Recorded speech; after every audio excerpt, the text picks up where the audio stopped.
Here we go, here we go, here we go, here we go. This is it. This is Top Flight Time Machine. I am Andy Hotbody Dawson. Pow, pow, pow. I'm Sam Nifty Delaney, so what? And welcome along. It's another one of our irregular single-issue episodes that we kind of generally do whenever we've got other commitments, basically. We're just not around because school holidays and all that kind of thing. And we are going to take a look over the next 30 minutes, maybe longer, maybe shorter, depends if we run out of things to talk about. We're going to talk about sweets. Sweeties. Because everybody loves sweets. Does everybody love sweets? Are there people who don't love sweets? Some people don't love sweeties, like my good wife. Not that bothered about sweets, like chocolate. Not bothered about sweets. Chocolate she'll eat, you know. But Yeah. if I have, say, like a boiled sweet, for example. Right. Would you like a boiled sweet from my tin? Can I offer you a sweet from my bag, madam? Yeah. She's like, nah, you're all right. Plus, Back as off. well, chewy sweets, let's say, for example, gums such as wine gums or fruit gums, or indeed pick and mix things such as, what are those prawn ones called? The ones that look like prawns. Or they're like foam. Yeah, foamy sweets. They're like prawns, aren't they? They form sweets, but Now, they're prawns. They're not Do they vegetarian. contain prawn? Most of those sweets have gelatine, and they're not vegetarian, strictly speaking. Now, Yeah. I'm not that bothered. You know, I'll You eat cut a bit fast and loose with all that, do you? If I want a sweet and it's there Yeah. and it's not vegetarian, I'll fucking eat it. Yeah. Yeah. Well, My there's son. going to be outrage. There'll be outrage in the comments. Yeah, my son and my wife are much stricter on that sort of thing. I'm all about, I'm not keen on eating flesh, right? But, Yeah, right. and I won't go out of my way. If there's a vegetarian option of a sweet, I'll eat it. Or sometimes I won't have the sweet. But if I really want a sweet and there's a bit of gelatine can in have a it, sweet. I'll like, get it, eat. Right? Yeah. Yeah, but yeah, so for that reason, sweet consumption's probably lower than it would be in my house. Interesting there that you seem to put a dividing line between sweets and chocolate when you yes, were talking about yes. what your good wife likes. Do you regard them as two I completely do. separate entities? I do actually, yeah. Oh, that's Do you? interesting. That could throw this entire episode to the Well, dogs. I'd happily talk about chocolate bars. For me, chocolate and chocolate bars are Separate episode. They're a bigger part of my life than sweets. Sweets are mainly a nostalgia thing. I'll eat a sweet if it's around. I can't think of any time I've bought myself any sweeties, as I would call them, in many a year. Chocolate, on the other hand, yeah. I mean, chocolate for me is like something I have to be very careful with because I can go mental on the chocolate. Same here. It's constant in my life. Yeah.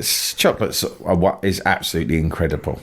It's fucking great. It's astonishing. It's astonishingly good product.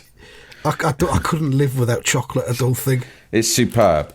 I don't want to. I don't want that life. I don't want I'd a rather life end without that life. chocolate. Yeah, I'd rather go to Switzerland and have myself. whatever it is, wherever it is you go, euthanize myself than live with chocolate. I'd rather blow my own brains out like Dave Courtney. Did you see? did you see Dave Courtney's goodbye video?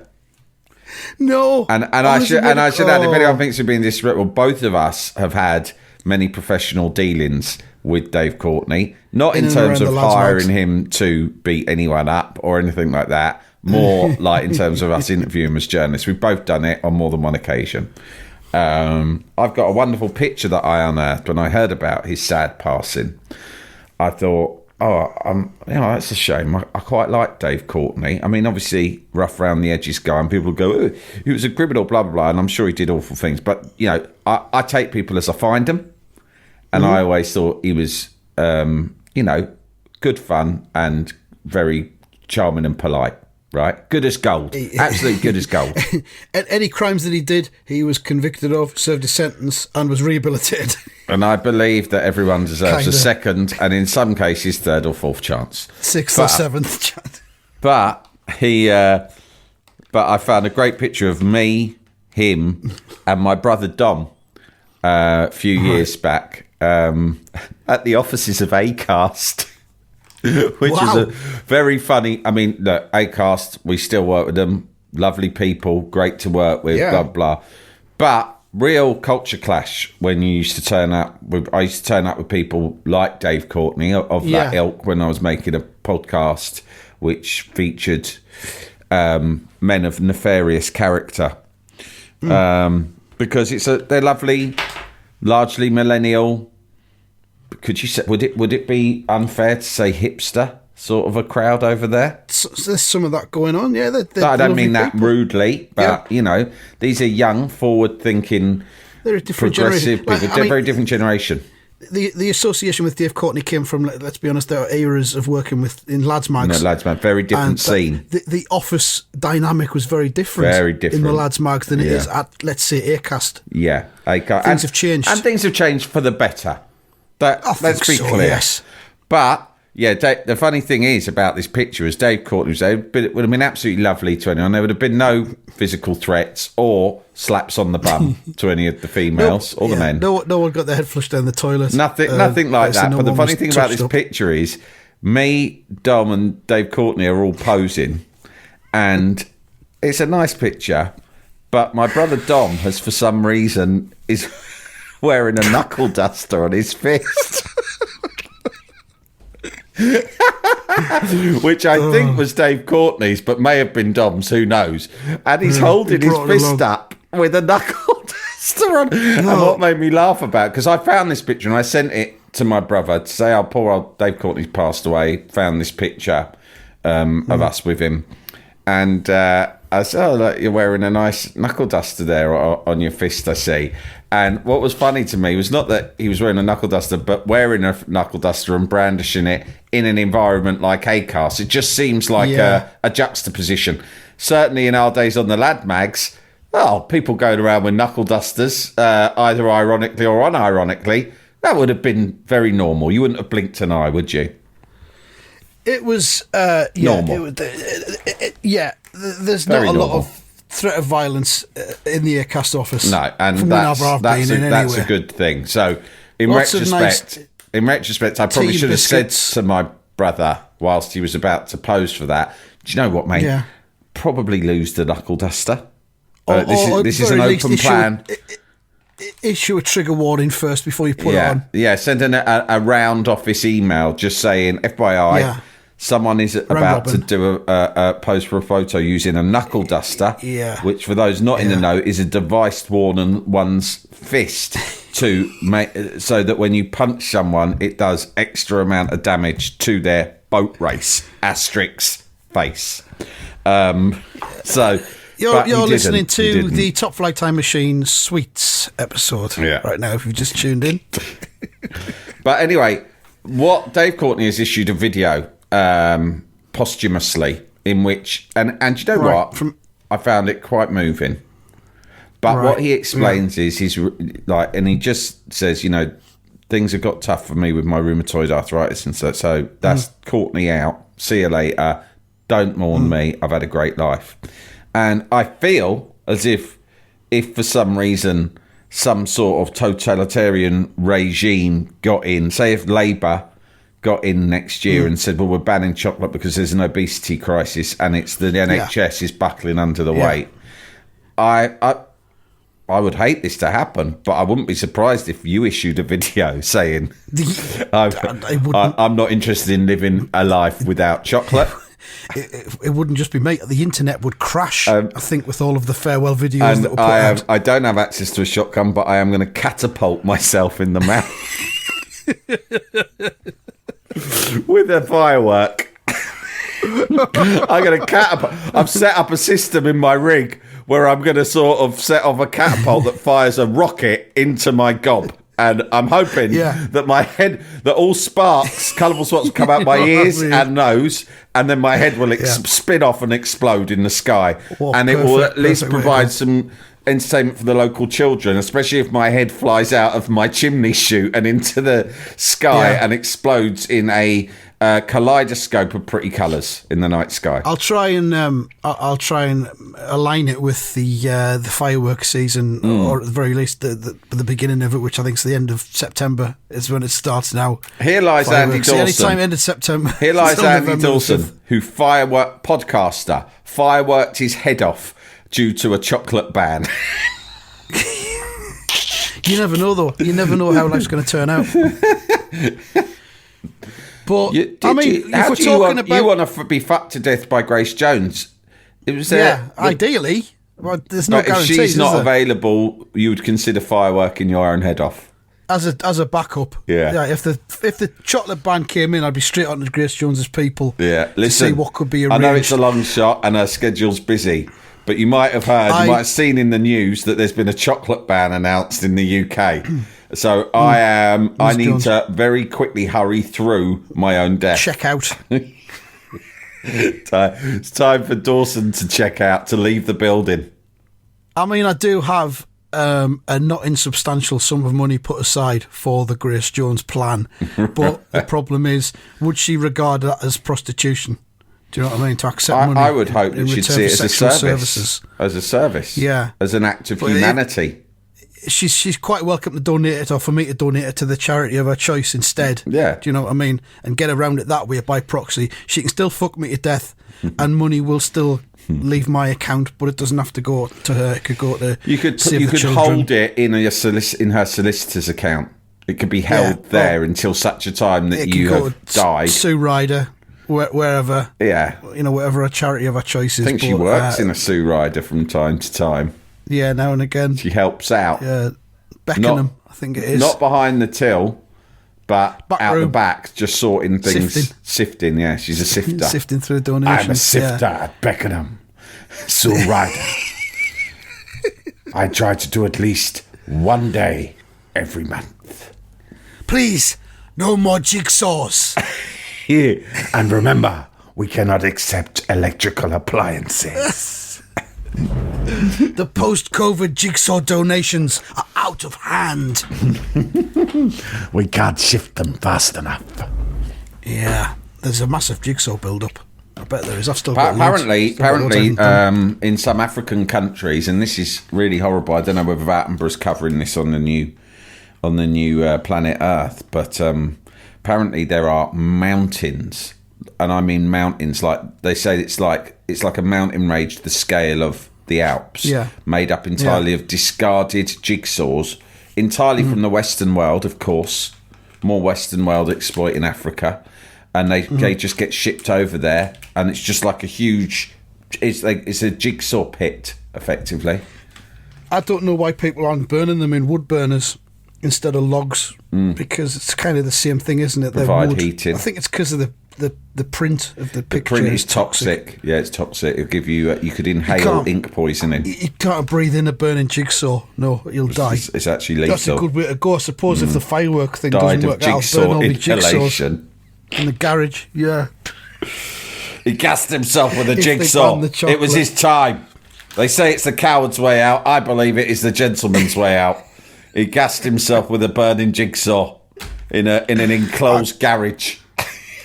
I'm not sure, but I think that I think Hunter Davis did the same thing, and maybe Dave Courtney. I'm not sure. Apparently, a lot of English army officers did it when they were taken as POWs in the war. Particularly some of the lads in Japan. They accessed some jigsaws and just burnt them and just breathed in the fumes. They just couldn't stand it. They couldn't stand the torture, and they didn't want to end up giving away state secrets, so they thought easier just to set fire. Often they issue you spies. They go, now listen here, Commander Bond. Here is a jigsaw. It's a 300 piece of the Battle of Waterloo. Three kittens in a basket, frolicking. Carry this with you. Carry this with you. And should you be captured behind enemy lines, and you feel as if they are going to try and get you to turn, simply find some sort of device with which to ignite the jigsaw, burn it, and before they can stop you, inhale as many of the fumes as you can. You'll die instantly. Do it for Queen and country. Understood. Q. And if you're listening to this, don't try that at home. No kids. No, we don't recommend it. Very dangerous. But because sweets and chocolate, you're putting them in separate categories there. I have just recently bought 3 tubs of Celebrations and 3 tubs of Heroes because they were reduced to £4 in Sainsbury's, and I don't think they're going to get any cheaper than that. No. Cheapest I got last year was £3.50 a tub. They'll go up now, won't they, as Christmas gets nearer? It'll fluctuate, but once you get in December, don't you have probably computer monitors around your house that track the fluctuations of the Celebrations and Heroes market? There's a website. There's a website you can check. Yeah. At the minute, they're 2 for £8 in Asda. Wow. Or if you've got Nectar points in Sainsbury's, you can get £4 a tub. While I say that, they'll have gone up again probably by the time this episode goes out, but, you snooze, you lose. Now, I regard those individually wrapped chocolate treats as, I'd call them sweets or sweeties because of the individuality of them. They're not bars of chocolate. They're small individual nuggets of joy. And I would lump them in with sweets and your likes of your fruit pastels and not me. That. I think sweets are just pure sugar and chocolate. Yeah, I mean, when I was a kid, I would have categorised it, but now I'm like, there's chocolate sweets. In my mind, I feel that chocolate's more grown up and sweeties are like childish. Like, I don't mean that in a rude way. But so if they're brightly coloured, you regard them as sweeties, do you think? Yeah, but if they're brown, no. Jalapeño. Here's a brief but annoying message to let you know that you wouldn't be hearing this brief but annoying message if you were a subscriber to our Iron Filing Society Patreon offering. For the price of a pint and a St Clement's each month, you can get up to 4 episodes a week, 9 months before the rest of the world gets them. Early access to regular episodes, lots of other marvellous benefits, and there's absolutely no adverts or brief but annoying messages like this that will get right on your tits. Find out more and subscribe now at tftimemachine.com/ironfilings. Jalapeño. Jalapeño. I know. I think we've got some listeners in New Zealand, and there was a guy called Ed who was from New Zealand, and he worked at Talk Radio as one of the producers, and he was one of those great guys who'd always bring in treats for the office. You know, people who bring in treats and hand them round. And he would bring in treats. They would either be bakes that he'd made himself, sweet bakes, like a coconutty kind of a treat. That's nice. Yeah, or sometimes it would just be sweets that he'd brought back from New Zealand, or that his folks had sent him over in the post, because they were sweets that you could only get in New Zealand, you see. And do you know what he called them? He'd call them lollies. Wow. And he'd go, "Do you want a lolly, mate?" And he'd come, I'd be at my desk, like, maybe working on the show before I went on air. So he'd come into the office and he'd come up behind me and go, "Seb, do you want a lolly?"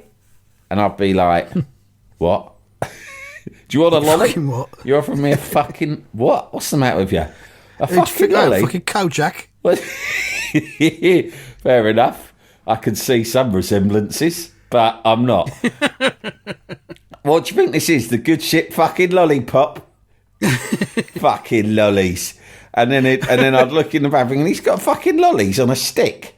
And you'd look in there, I'd go, there are no fucking lollies in there. Where are the fucking sticks? Lollies. And he'd go, it's what we call lollies. I said, it's not a fucking lolly unless it's on the end of a stick, cunt. Now, fuck off back where you came from. I'll take a couple off your hands. Now fuck off.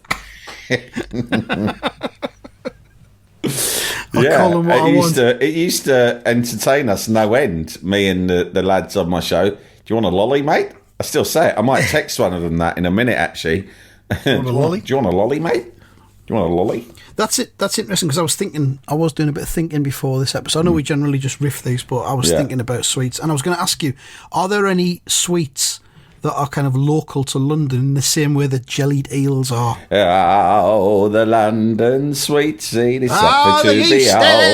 of London. Back in the Blitz, we used to eat sweets made of eels, sugared eels, they call them. Here comes Jack the Ripper once more, waving his knife around. Hey!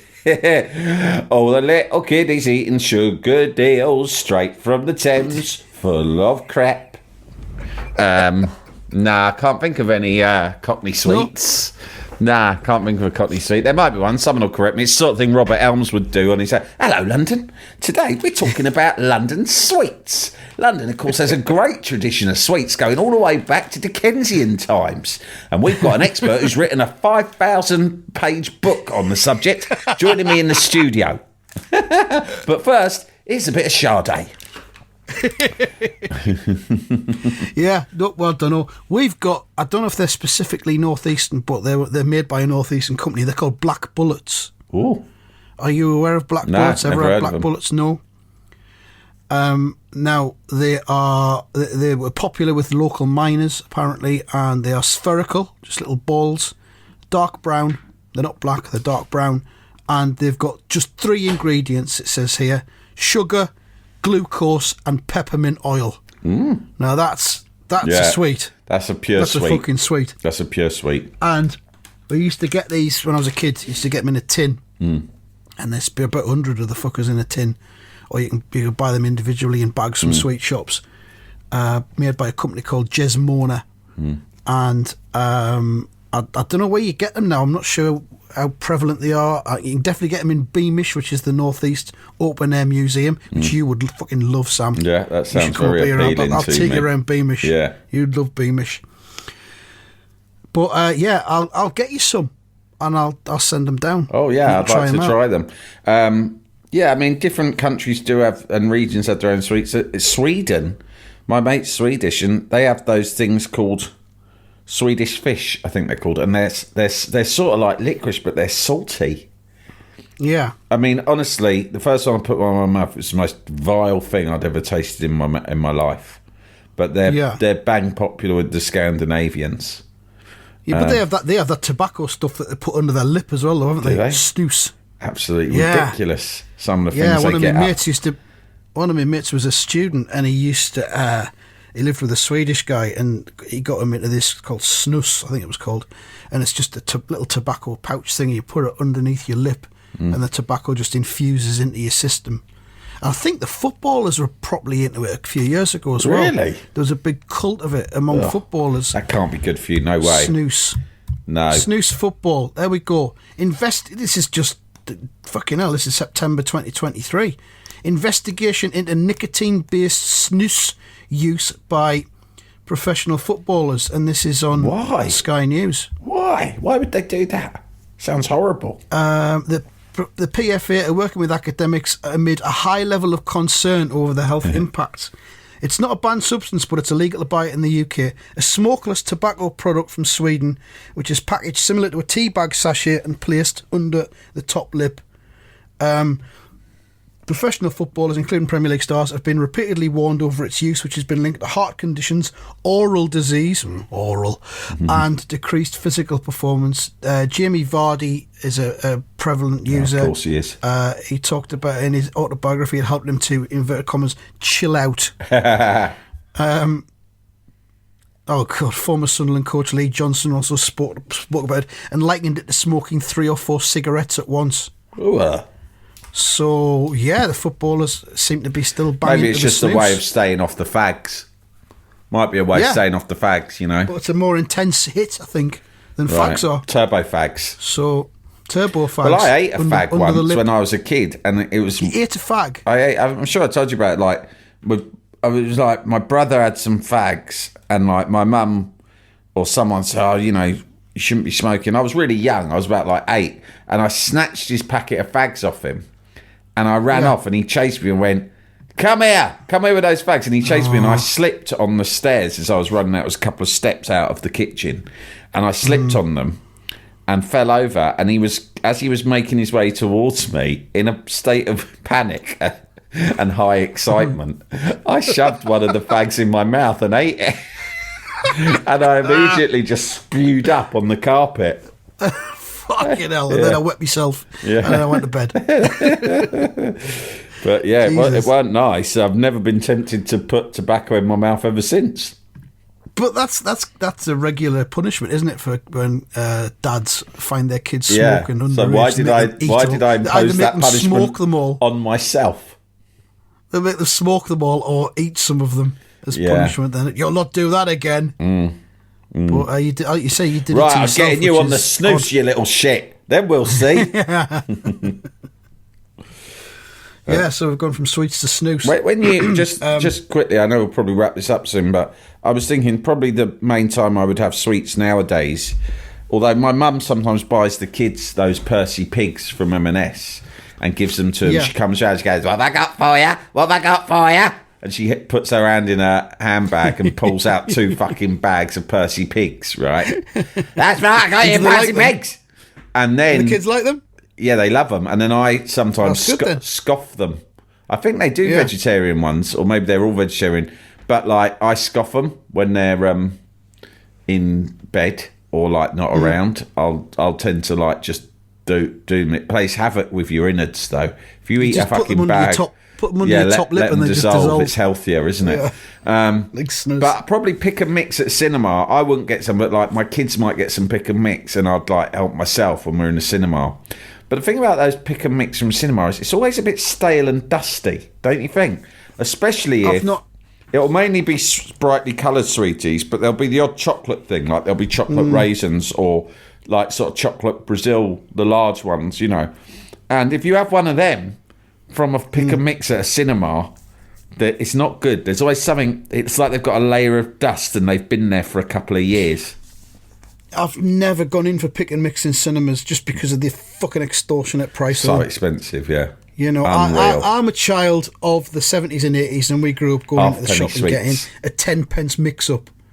I'll have 2 Kyla bottles, please. I'll have a beer bottle. They're 2p. I don't mind. I'll have a beer bottle. You flash or cunt. a beer pint. I'll have a couple of them prawn things. I'll have... I think they're called shrimps, actually, aren't they? I was trying to remember the Shrimps, name. that's right, yeah. And then they're basically the same as the we've already bananas. had 3 emails and comments. I Shrimps. think you'll find they were called shrimps. Shrimps. Bananas were made of the same material. Bananas. Were Yeah. they not similar to the stuff you insulate your attic with? Were they made of Pretty much. fiberglass?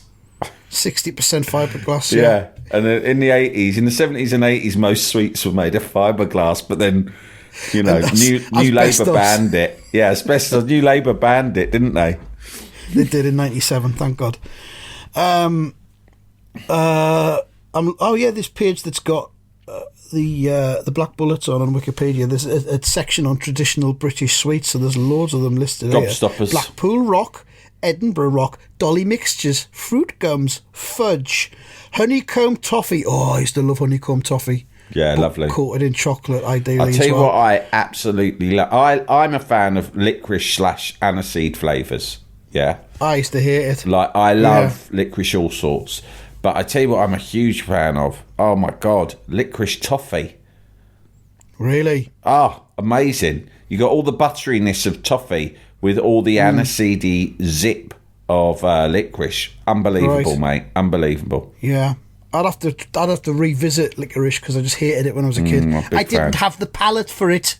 Big fan. I had the licorice reels where it's like a wheel, and then in the middle they have, you know, the jelly one. The jelly one that makes up Bertie Bassett's head.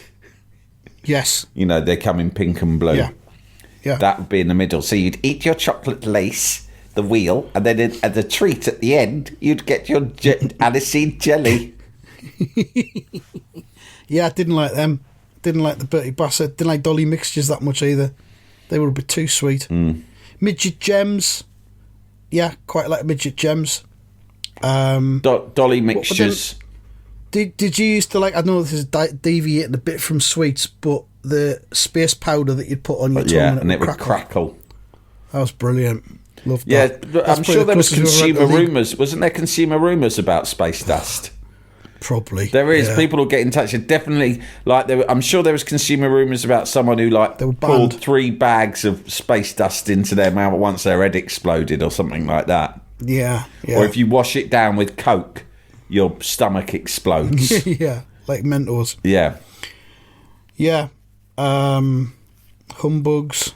Hike balls. I don't know what that is. I thought hoiking was like you go, hoiked up a fucking gob. Hike is a town in the Scottish borders, mate.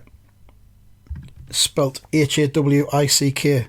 Howick. So you wouldn't have ever had Hoik. aniseed twists or aniseed balls then, would you? Never Oh, into love 'em. aniseed. Love them. No, I tried them again and again, just never took.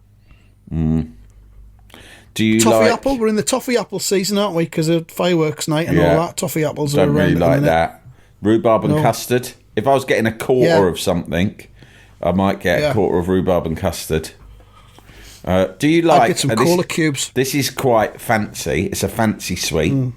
But you can get it in a normal sweet shop. Sugared almonds. Oh. Yeah. The sort of sweet you can imagine the Queen would have liked.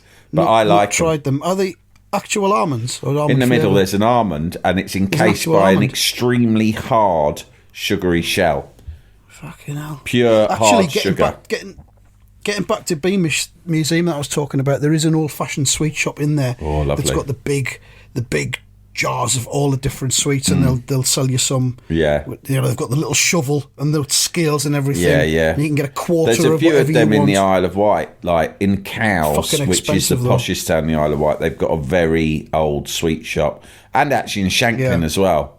So we often make a visit to them, and you'll get like a quarter of something. It's good fun. Yeah. Sarsaparilla tablets. Yeah. That kind of thing. Yeah. Expensive, though? Overly expensive, would you say? What, the new sweet shops, the new old ones? The old style sweet shops. Yeah, I mean, it's not like, I mean, half pennies don't exist anymore. I mean, I feel fucking old when I think of how prevalent the half penny was in my childhood and how much it was worth having because you could go in and there were several sweets available at just half a penny each. Yeah. You don't get that anymore. Yeah. I can't remember how much they charge for a quarter, but yeah, it's a tourist attraction. Back then it was for the child market. Now it's not for the child market, it's for the adult nostalgic market. It's for us. So it's much more expensive. Yeah. You're paying for the nostalgia experience, don't you? Yeah. Right, well, that's sweet sorted out. I bet we'll get loads of emails about this. We'll get so many emails about sweets. God. Good and bad. All right, that's it. Thank you very much for listening. Goodbye. Goodbye.